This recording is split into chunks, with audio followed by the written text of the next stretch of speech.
Azteca is the land of the Aztecosaurs, as one might expect, and as the name may also suggest, the general theme of this world is based around the ancient Aztec and Mesoamerican peoples of present-day Mexico and Central America.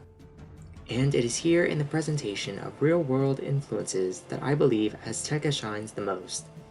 The actual world is beautiful in comparison to those that came before. Large statues and hulking stone structures evoking Mesoamerican culture are carefully designed and fit into the universe of the spiral well. It's not hard to be a bit amazed at the color and vibrancy of the world once the player exits the spiral door. Azteca is not so monotone in its glory though, and the game artists are keen to show the natural decay that this lost world struggles with. Xibalba is obviously the biggest threat, and as the protagonist, we seek to stop it. But looking towards the past instead of the future offers an equally bleak picture. Jungles, marshes, shattered islands, and volcanoes make this one of the most inhospitable of lands in the story yet. Away from the bustling Zocalo, Azteca is an old world full of decrepit and crumbling reminders of a civilization that once was. It and its people bear the scars of this chaos, the chaos of the spiral's birth. And it is despite these trials that the races of Azteca have managed to prosper. Even so, the final nail in the coffin for this battered world lies with the aforementioned comet in the sky. Passing by the golden steps of 3 points, I noticed an Aztecosaur ringing his bell to signal the coming apocalypse, and others of his kind that simply stand frozen, mouth agape. I couldn't help but imagine my own humbled reaction to the situation. Ancestors having survived this hostile world only for everything to be destroyed in one fell swoop. In a way, this looming danger of Xibalba echoes what the player sees in the Dragon Titan of Dragonspire. Nearly everywhere the player goes, it only takes one look upwards to remind them of what's at stake. The overall theme I thought meshed very well with the wisecracking nature of the writing. While one might normally think that this would be a problem, I found the quips to add a necessary amount of levity to a situation that would otherwise be rather dark and depressing. Azteca is, from the start, permeated with the most intense feeling of dread and hopelessness that the player has encountered thus far. However, this is too long a world to just trudge through being doom and gloom all the time. The writing team certainly had some good fun with illusions on this one. There were more than a few times that the dialogue got a good chuckle or snort out of me. Yet even though I say that, the writing is careful not to be so intrusive that it is distracting. Clearly the writers had pumped just enough laughing gas into the offices before sitting down to write the voice actors' lines. But moving from tone to the plot, Azteca sees our hero journey to the lost land of Marlebone, where they are given a dire message by a race thought extinct, and a brand spanking new spiral key to Azteca. The messenger, a Quetzal, is being trailed by the Shadow Queen's forces, establishing the connection between her plot and the ancient world. With suspicions of Morganth's evilness running rampant in Azteca, the headmaster sends us on our merry way. Just us, alone. Its pacing structure I found to be somewhat of a mixture of the two previous worlds. From Zafaria, it took a faction-like system of having designated zones devoted to explaining the histories of the tribe living in that specific area. From Avalon, it took a more non-linear approach to questing itself, the dominant formula prior to Avalon being to complete Area A before moving on to Area B. This was then changed into a more holistic approach which saw the main questline require the player to return to previously unlocked areas much more frequently.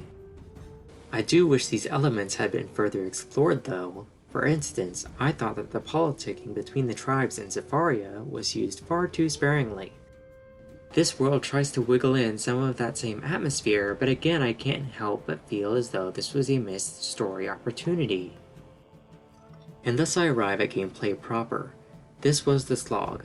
I struggled so much, and as a result, this was the center of the complaints that I had, and even largely continue to have against this world. This place is hard.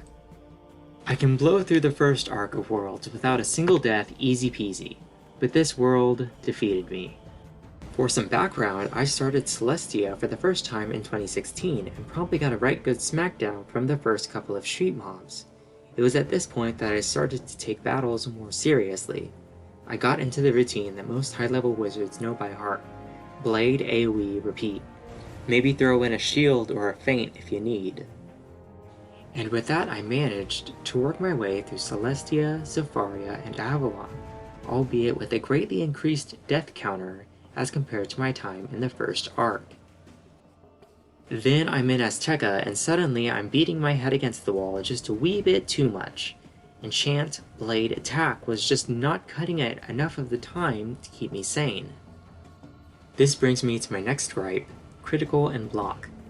Prior to Azteca, it had been gorging itself in the background like a gobbler at an all-you-can-eat buffet, but it wasn't until Azteca that I got to see the full extent of its hideous mass come tumbling down that slope of difficulty to knock me back again and again. Frustrating at best, Sisyphean at worst. There I was, laying all the right cards down for a big hit to finish one in the never-ending conga line of boss battles that flow from anything resembling a cave, when suddenly the boss scores a critical hit on an attack.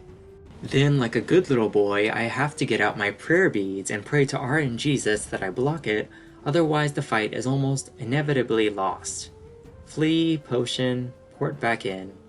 Of course, I had this problem occasionally in previous worlds, but now in this world it was happening with an almost sadistic frequency. It felt like I was on the most stressful of timers right from the start of a battle, and the solution I often turned to was trying to crit them before they could do the same to me. And if I didn't crit or they blocked it, well, that was one more wrench to be thrown in my chance of success. To add to that, nothing I did seemed to alleviate this problem, to any substantial degree anyway. Better gear, number of cards, different strategy? Nope, nothing seemed to work other than pure perseverance. Looking at this solely from the player perspective, smashing against the barrier of chance until I managed to break through simply isn't a satisfying strategy, and a strategy-focused game no less. And yes, I realize that there are elements to the game that are inherently luck-based, such as Fizzle, but this was the first time that it managed to get under my skin in such a visceral way. As a result, the victories, when I did finally achieve them, were often overshadowed by the defeats that preceded 75% of the bosses I faced. The gameplay never got good, or satisfying, or interesting, or made me want to continue on, which is a shame because I wanted to know the secrets of this exotic world. I wanted to know the lore implications. I wanted to see that next bit of dialogue that would give me a laugh. But the gameplay obstacles so often felt less like a hurdle and more like a brick wall. To conclude, Azteca is a bright, shiny world with pretty pyramids and glowing waterfalls that obscure a painful trudge through swampy gameplay. But then again, gold leaf has never been effective as a treatment for trench foot or malaria, so maybe KI was just looking for another tick in the realism box.